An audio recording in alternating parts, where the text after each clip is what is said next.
সত্য কথা কখনো চাপা থাকে না। ভিডিওটি সবাই দেখলে বুঝতে পারবেন। আপনি যে বাসাবাড়ির মাল চেঞ্জ করতেছিলেন পিয়া এবং পিয়ার আম্মুর, হ্যাঁ, এইগুলো নিয়ে কোথায় যেতেছিলেন আপনারা? আসলে ভাইয়া আমার গাড়িটা হলো উত্তরার, আর মালটা যাবে হবে সাভার থেকে। এখন আমার গাড়ির মালিকে বলছে এখন ওই সাভার থেকে উত্তরা একটা মাল আসবে, তুমি নিয়ে আসো। সেই পরিপ্রেক্ষিতে আমি সাভার আসি, আসার পরে মালামাল লোড হয়, হওয়ার পরে তারপর আস্তে আস্তে গুঞ্জন শুরু হয়, অনেক কিছু মামলা মোকদ্দমা তারা করছে, ধর্ষক ব্যাপারে সেই, সেটা তো আর আমার বিষয় না। পরে হঠাৎ করে তারা বলতেছে মালামাল যাবে নেত্রকোনা, আমার হোম ডিস্ট্রিক্টে।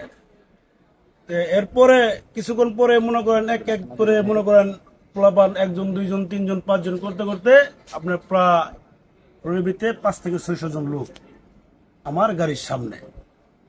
ওরা আমাকে গাড়ি থেকে নামায় সাইড করে দোকানে রাখলো তারা। আর এদিকে তারা বলতেছে এই সমাচার, তারা ধর্ষণের প্রতারক মামলা করছে, আমাদের আসামি এখনো কেন্দ্রীয় কারাগারে।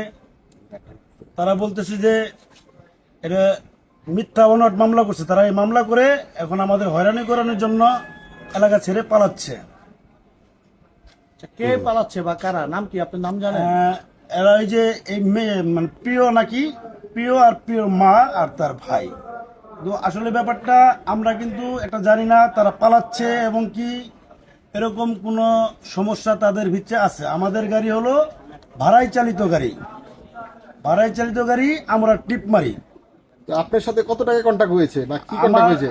আমার সাথে এরকম কোনো কন্ট্যাক্ট হয়নি। কন্ট্যাক্ট হয়েছে মনে করেন গাড়ির আমার যে মালিক, আমাদের উত্তরা স্টানের জয়েন্ট সেক্রেটারি সোহেল, তার গাড়ি এবং কি ভাড়ার বিনিময় তার সাথেই কথা হয়েছে, আমি জাস্ট ড্রাইভার।